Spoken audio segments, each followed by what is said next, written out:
In this lesson, I will teach you the 4 secrets to speak English with perfect pronunciation. These are the same techniques that I have used to improve my own pronunciation, and I have seen them work for many of my students as well. So what are these 4 secrets? They are sound, stress, tone, and rhythm. I will explain to you what these are and how you can master all of them to sound more like a native speaker. So number 1 is sound. When we write a word in English, we write it using letters. Take this word for example. We write it with 6 letters.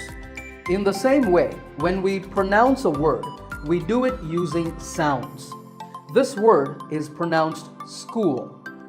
You see that the written form has 6 letters, S, C, H, O, O, L, but the spoken form has 4 sounds, S, K, U, and L. Every word in English has both consonant sounds like G, L, T, S, etc., and vowel sounds like A, E, U, and so on. Here's another example, women. This word is written with 5 letters and it's spoken with 5 sounds, but notice that both the O and the E are pronounced as short I sounds, women. This is because in English, the spelling and pronunciation of a word can be very different. And for this reason, whenever you say a word, you need to get the sounds right. If you try to simply read the spelling, you might go wrong. So you must use a dictionary to learn the correct pronunciation of words. I suggest that you use an online dictionary like Cambridge, Oxford, or Merriam-Webster, because that way, when you search for a word, you can see the pronunciation in phonetic symbols, and you can also click a button to hear the correct pronunciation. So here's an action point for you. Every day, learn the pronunciation of at least 5 words. Pick words that you're not sure how to pronounce and look them up in an online dictionary. Play the audio on the website or app and practice along with it. For each word, practice saying it correctly at least 5 times. This is my 5x5 method. Practice the correct pronunciation of 5 words 5 times every day. Secret number 2 is stress. What does it mean to stress something? Well, it means to give it emphasis or importance. When we do this in pronunciation, it's called word stress or syllable stress. Take the word school. You know that there are 4 sounds, but we don't say sk, u, ul. We say all the sounds together as one group, school. This grouping of sounds is called a syllable. In the word women, there are 2 syllables because there are 2 groups of sounds, wim and im. If a word has 2 or more syllables, one syllable will always be stressed. That is, it will be given more importance than the others. In this word, notice that we stress the first syllable, women. The apostrophe, the little mark before wim, indicates this. Here's another word, correct. There are again 2 syllables, ka and rect, but in this word, we stress the second syllable, rect. So, correct. Notice how that stressed syllable is said with a slightly louder volume, and it also sounds longer, correct. In this next word, how many syllables are there? There are 3, ba-nan-a. Which is stressed? The second, banana. Here's one final example, 3 syllables again, afternoon. This time, the third syllable is stressed, so afternoon, like when we say good afternoon. It is very important to stress words correctly because otherwise your pronunciation will sound awkward and strange. But if you can do this well, then it will show your listeners that you have good English pronunciation. Now generally, it's difficult for us to guess which syllable in a word is stressed, but there's good news. When you look up a word in a dictionary, you will find that the stressed syllable is marked. Some dictionaries will show this as an apostrophe. Others will capitalize the stressed syllable. So when you learn the pronunciation of a word, You should learn how to say the sounds correctly, but you should also learn which syllable to stress. Number 3 is tone.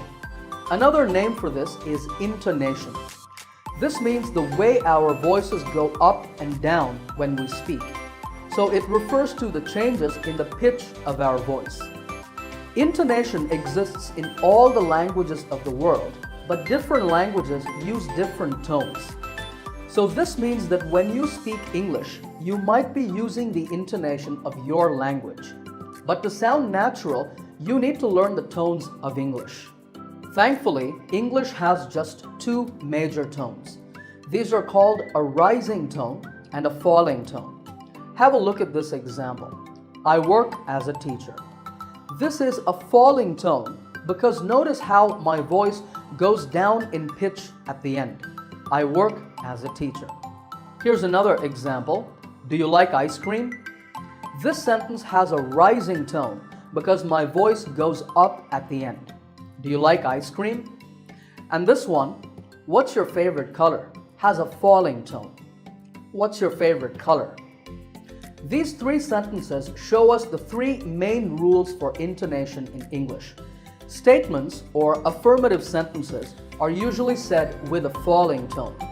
Yes or no questions are said with a rising tone, and questions that ask for information with question words like who, what, when, where, why, and how normally have a falling tone. This is important because if you use the wrong tone, your listener can misunderstand your meaning or they can be confused. But an even bigger problem is that wrong intonation can show bad attitude. Take this sentence for example. What is the purpose of it? Well, imagine that I'm saying this to my boss because I want a day's holiday from work tomorrow. So I'm asking for permission. This type of sentence should be said with a falling tone to show politeness. But let me do the opposite. Let me say it with a rising tone. Would it be okay if I took the day off tomorrow? How does that sound? It sounds like I'm rude or maybe even disrespectful. But notice how it sounds when I use the correct falling tone. Would it be okay if I took the day off tomorrow? Isn't that more polite? And here's one last example. You see, this is an offer. Maybe you're a guest at my home and I'm offering you coffee. This should be said with a rising tone. But here's the opposite, a falling tone. Do you want some coffee? Sounds terrible, right? It sounds like I'm uninterested, bored, like I don't want you as my guest. Here's the same sentence with my voice going up. Do you want some coffee? Much better. I'm sure that you see the importance of tone now. A great way to improve your own intonation is to practice with English language movies and TV shows. As you listen to the dialogue, notice the tones the speakers are using. Practice along with them. It will be very helpful to have subtitles when you do this because you can find out where the tone goes up or down. If you're watching on your computer or your smartphone, you can even rewind and practice saying the same sentences again and again until you get the tone right. And finally, number 4 is the most important aspect of pronunciation, rhythm. Rhythm relates to music, and we're talking about it here because every language has a kind of musical flow when native speakers speak it. This is called the rhythm of the language. English, of course, has its own rhythm. And if you want great pronunciation, you need to understand and copy this rhythm. Take this sentence for example. He lives with his wife Anna or in the village. Did that sound right? You could tell that there was something wrong with it. Maybe I sounded like a robot. That was because my rhythm was completely wrong. So what is the right way to say the sentence? Here it is. He lives with his wife on a farm in the village. That sounded correct because I gave importance to some words in the sentence. Notice that lives, wife, farm, and village stand out. If I take away these words, the sentence has no meaning. That's because these words have all the meaning or content in the sentence, and they're called content words. They're usually nouns verbs, adjectives, and adverbs, and they are emphasized, that is, stressed in a sentence. All the other words are grammar words, that is, they just give grammatical information, pronouns, prepositions, and conjunctions. We don't stress these words. Instead, we say them quickly and softly. He, with his, on a, in the. He lives with his wife on a farm in the village. When you stress the content words and unstress the grammar words, you produce the correct rhythm of English. To speak with proper rhythm, there are 3 techniques you can use. The first is to use weak forms of grammar words. For example, this word is can. This pronunciation is called the strong form. But when we say it in a sentence, we say kun. That's the weak form. And becomes un, for becomes fur. Weak forms help us to say grammar words quickly and easily. Here's a sentence. How would you say it? Here it is. We can meet tomorrow and discuss arrangements for the conference. We can meet tomorrow and discuss arrangements for the conference. We can meet tomorrow and discuss arrangements for the conference. The second technique is to use contractions. We do this a lot with pronouns. Instead of saying I am, we just say I'm. And instead of she is, we say she's. Here's a sentence. I'm trying to call her, but she's not answering her phone. I'm trying to call her, but she's not answering her phone. The third technique is combinations. That is to crush and combine grammar words together. For example, the phrase going to often becomes going to or even gonna in informal speech. I'm sure you've also heard wanta or wanna and have to. The phrases should have, could have, and would have become should have, could have, and would have, or even shoulda, coulda, and woulda. For example, I'm going to visit my parents tomorrow, or I'm gonna visit my parents tomorrow. Do you want to have lunch with me? Notice I said, do you wanna? If I had studied more, I would have passed the exam. We can contract I had to I'd and would have to woulda. If I'd studied more, I would have passed the exam. There are many more weak forms, contractions, and combinations. You should study and practice them in your own time. The biggest pronunciation mistake that learners of English make is to stress all the words in a sentence equally. This is wrong. You should learn to stress only the content words and unstress the grammar words. Rhythm is also sometimes called sentence stress for this reason.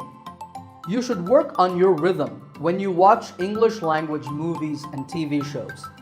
A great technique is to stop a scene and look at the subtitles. Before you hear the dialogue, think about which are the content words that will be stressed. Try to say it on your own with the right rhythm. Then play the scene and see if you got the rhythm correct. Watch for the 3 techniques: weak forms, contractions, and combinations. Then practice speaking along with the actors. This will give you the ability to both identify the rhythm of English and to be able to use it correctly. Alright, those are the 4 secrets to perfect English pronunciation: sound, stress, tone, and rhythm. Remember to practice regularly with the exercises I shared with you in this video. And if you liked this lesson, give it a thumbs up by hitting the like button. Also subscribe to this channel by clicking the subscribe button to get my latest lessons right here on YouTube. Happy